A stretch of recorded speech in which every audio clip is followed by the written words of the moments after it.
ဒီ3လပိုင်းဆိုတဲ့ကာလထဲမှာကျွန်တော်မိတ်ဆွေကျွန်တော်ညီကောင်မောင်နှမတွေတဲကနေပြီးတော့တနင်္ဂနွေသားသမီးတနင်္လာသားသမီးကြာသာပတိသားသမီးတွေဆိုလို့ရှိရင်စီးပွားရေးလုပ်ငန်းတွေနဲ့ပတ်သက်ပြီးတော့အလွန်အင်မတန်မှကိုအဆင်ပြေပြီးတော့အောင်မြင်နေတော့မယ်ဆိုတဲ့အနေထားကာလကိုရောက်ရှိနေတဲ့လအပိုင်းခြားကိုကြုံတွေ့ဖြတ်သန်းပေးရမှာဖြစ်ပါတယ်ဒီနေရာမှာတစ်ချက်သတိထားပေးရမှာကတနင်္ဂနွေသားသမီးတွေအနေနဲ့ဆိုလို့ရှိရင်စီးပွားရေးလုပ်ငန်းတွေကိုလှုပ်ဆောင်တဲ့အခါမှာခေါင်းဆောင်အကြီးအကဲတယောက်ပုံစံမျိုးကဲ့သို့စူးစမ်းအားထုတ်ဖို့လိုအပ်တဲ့လအပိုင်းခြားကာလတွေကိုရောက်ရှိနေတာဖြစ်တယ်တနင်္ဂနွေသားသမီးတွေအနေနဲ့တစ်ချက်သတိထားပေးရမှာကဘာလဲဆိုတော့အိမ်တော်ရေးနဲ့ပတ်သက်တဲ့အရှုပ်ရှင်းကိစ္စတွေသတိထားပေးရမှာဖြစ်တယ်သူတစ်ပါးရဲ့အိမ်မှုကိစ္စတွေသူတစ်ပါးရဲ့အိမ်တော်ရေးပိုင်းဆိုင်ရာနဲ့ပတ်သက်တဲ့ကိစ္စတွေကိုကြားဝင်ပြီးတော့အကြံဉာဏ်ပေးတာအာမခံပေးတာတွေလုံးဝလှုပ်ဆောင်လို့မရဘဲနဲ့တနင်္ဂနွေသားသမီးတွေရဲ့စီးပွားရေးလုပ်ငန်းတွေနဲ့ပတ်သက်ပြီးတော့မိကောင်းစီကောင်းဆရာသမားကောင်းအကြီးအကဲတွေရဲ့အကူအညီတွေကိုယူပြီးတော့စီးပွားလုပ်ငန်းတွေတိုးချဲ့မယ်ဆိုလို့ရှိရင်အောင်မြင်မှုတရဖူဆောင်းရနိုင်တဲ့လာပိုင်းခြားတွေကိုဖြတ်သန်းကြုံတွေ့ရမယ်ကန်စာတာမျိုးကိုကြုံတွေ့ရမှာဖြစ်တယ်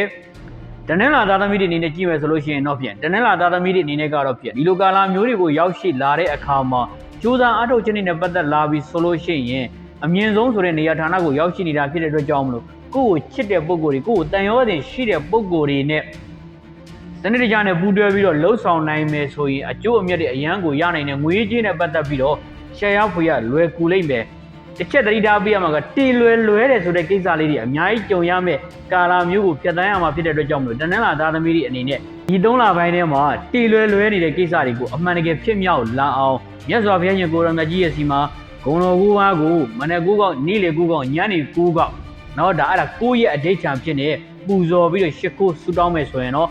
တီလွယ်နေတဲ့ကိစ္စတွေအားလုံးအမှန်တကယ်ဖြစ်မြောက်လာလိမ့်မယ်လို့ပြောလို့ရတယ်ကြာသာပရိသားသမီးတွေအနေနဲ့ပတ်သက်ပြီးတော့ကြည့်မယ်ဆိုလို့ရှိရင်တော့ကြာသာပရိသားသမီးတွေအနေနဲ့ဒီချိန်ဒီကာလတွေမှာလက်ထဲမှာရှိထားတဲ့ငွေကြီးတွေကိုတခြားစနစ်တကျနဲ့စုပ်ကန်ပြီးတော့ပေးခြင်းကမ်းခြင်းတင်ကြားခြင်းပို့ချခြင်းပညာရေးတွေအသုံးပြုတာမျိုး investment ယင်းနှိမ့်နှံမှုတွေအတွက်အသုံးချတာမျိုးတွေဆိုရင်အလွန်အင်မတန်မှကိုကန်စာတာကောင်းနေတယ်ဆိုတဲ့အနေထားကာလမျိုးကိုရောက်ရှိနေတာဖြစ်တဲ့အတွက်ကြောင့်မလို့ကြာသာပရိသားသမီးတွေအနေနဲ့ကတော့ဖြင့်ပညာရေးမှာအသုံးချမလားယင်းနှိမ့်နှံမှုအပိုင်းတွေမှာအသုံးချမလားအိမ်ချမ်းမြေတွေမှာစီးပွားရေးလုပ်ငန်းတွေနဲ့ပတ်သက်ပြီးယင်းနှိမ့်နှံမလားတနင်္လာသားသမီးတွေကိုတနင်္ဂနွေသားသမီးတွေကိုကြာသာပရိသားသမီးတွေကဒီ3လပိုင်းထဲမှာအိမ်ချမ်းမြေစီးပွားရေးလုပ်ငန်းတွေနဲ့ပတ်သက်ပြီးတော့အလွန်အင်မတန်မှကိုအကျိုးအမြတ်ရရှိမယ်ဆိုတဲ့ကံမျိုးကိုရောက်ရှိနေတာဖြစ်တဲ့အတွက်ကြောင့်မလို့အဲ့ဒီကိစ္စလေးတွေမှာများလေးဦးစားပေးဖို့လိုအပ်တယ်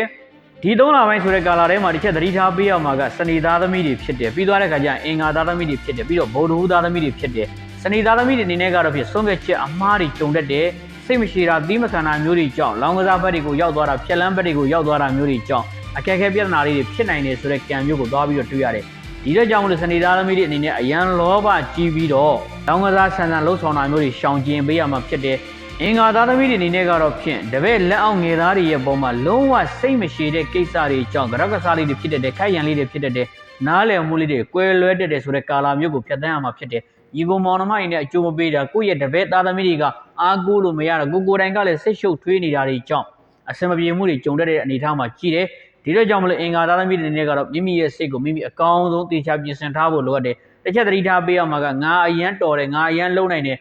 ငါဆိုတဲ့မမာနာကြီးနဲ့ကြိုးစားအားထုတ်လိုက်မယ်ဆိုလို့ရှိရင်အင်္ဂါသားသမီးတွေအနေနဲ့ဒီ3လပိုင်းဆိုတဲ့ကာလထဲမှာကြောက်ကစားတွေအများကြီးကြုံရဆုံရမယ်ရည်ရွယ်ချက်ရည်မှန်းချက်တွေအကုန်လုံးဘာတစ်ခုမှအကောင်အထည်မပေါ်ဘဲနဲ့ဆင်ပြောင်ကြီးအမိကြမှာတစ်ဆိုတဲ့ကိန်းမျိုးကိုကြုံရဆုံရနိုင်တဲ့အတွက်ကြောင့်မလို့အင်္ဂါသားသမီးတွေအနေနဲ့တစ်ချက်သတိထားဖို့လိုအပ်တယ်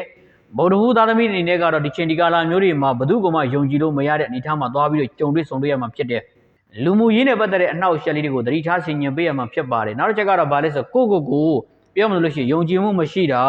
ပြီးသွားတဲ့အခါကြလို့ရှိရင်ကိုဘာလို့ဘာကဲမှမသိတယ်ဆိုတဲ့အနေအထားမျိုးအတိတ်မှာပဲရောင်ဝါးနဲ့ပြောမှလို့ရှိရင်လဲနေတဲ့ကိစ္စမျိုးလေးတွေကိုသတိထားဆင်ခြင်ပေးရမှာဖြစ်ပါတယ်ပတ်ဝန်းကျင်ရဲ့ feedback တွေပတ်ဝန်းကျင်ရဲ့ပြောမှလို့ရှိရင်ပြောစကားတွေရဲ့ကြားထဲမှာကိုယ့်ရဲ့လှုပ်ရှားရှိတာတွေ၊ကံစရာရှိတာတွေအကုန်လုံးကိုမလုပ်ဖြစ်မကံဖြစ်ဖဲနဲ့ဝိနေမယ်ဆိုတဲ့ကံမျိုးလေးရှိတာဖြစ်တဲ့အတွက်ကြောင့်မလို့ဗောဓဟူသားသမီးတွေအနေနဲ့ကတော့ဖြစ်ဒီ3လပိုင်းဆိုတဲ့ကာလထဲမှာလှုပ်ရှားရှိတာကိုအကောင်းဆုံးလုပ်ပါမကောင်းတဲ့အကျင့်စရိုက်တွေအကုန်လုံးကိုမျိုးသိပ်ထားပြီးတော့ကောင်းတဲ့အကျိုးတရားတွေကောင်းကြောင်းကောင်းရာတွေအကုန်လုံးကိုစူးစမ်းပြီးလှုပ်ဆောင်မယ်ဆိုရင်အောင်မြင်မှုအသီးသီးရရှိမယ်လာမျိုးကိုပိုင်ဆိုင်ရမှာဖြစ်ပါတယ်